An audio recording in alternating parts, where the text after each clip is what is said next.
Ndị be anyị nke a bụ ọkwa maka ọgbakọ amasị Zoom ya bụ na ịntanetị akpọrọ Uwandiigbo 2021.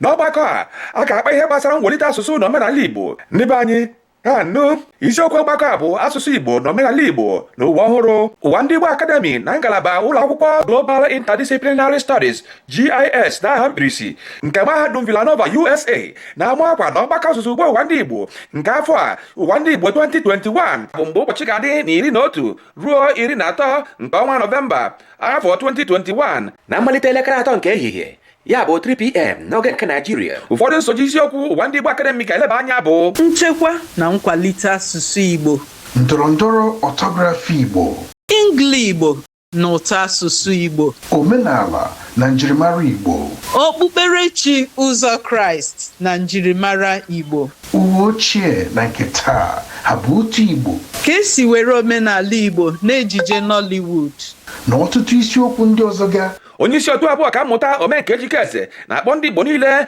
ka ha jere aka kwalite asụsụ Igbo. Ndị be anyị, ọ bụ ọgbakọ dị mkpa kwesịrị na onye ọbụla ga-abanye na ya. Ndị Igbo siri na mpịa gbaa ngọ nkịta atụ nkọ. Nke a pụtara na Uwandiigbo Academy chiri ọgụ wee sodo asụsụ Igbo nke na-achị njụrụ ahụ anyị ka ọkụ olimụ. Anyị were na-agwa ndị Igbo niile na-asị ha biko gbatanụ na agwọ na-achọ ngwere olulo. Ụwa ọhụrụ a anyị nọ n'ime ya ugbu a na-achị napụ anyị bụ ndị Igbo asụsụ Igbo anyị nke anyị ji bụrụ odogwu. Maka nke a, Uwandiigbo jere nweta olu ndị Igbo ọma gbara were na-asị ya kpaa maka na okenye adịghị anọ n'ụlọ ewu amụọ n'ogbule. Otu Uwandiigbo echerego asụsụ na omenala Igbo aka mgba were na-agụrụ ya turugbo anyị ga-agba mgba turugbo. Hei ọgụnụ, biko jee na webụsaịtị anyị www.uwandiigbo.org/conference ka idebanye aha gị. Ziga ajụjụ ọbụla ị nwere maka ọgbakọ a na admin@uwandiigbo.org. Ọzọkwa, ọgbakọ a bụ Nọvemba 11 ruo 13, 2021 bido na 3 PM elekere 3 nke ehihie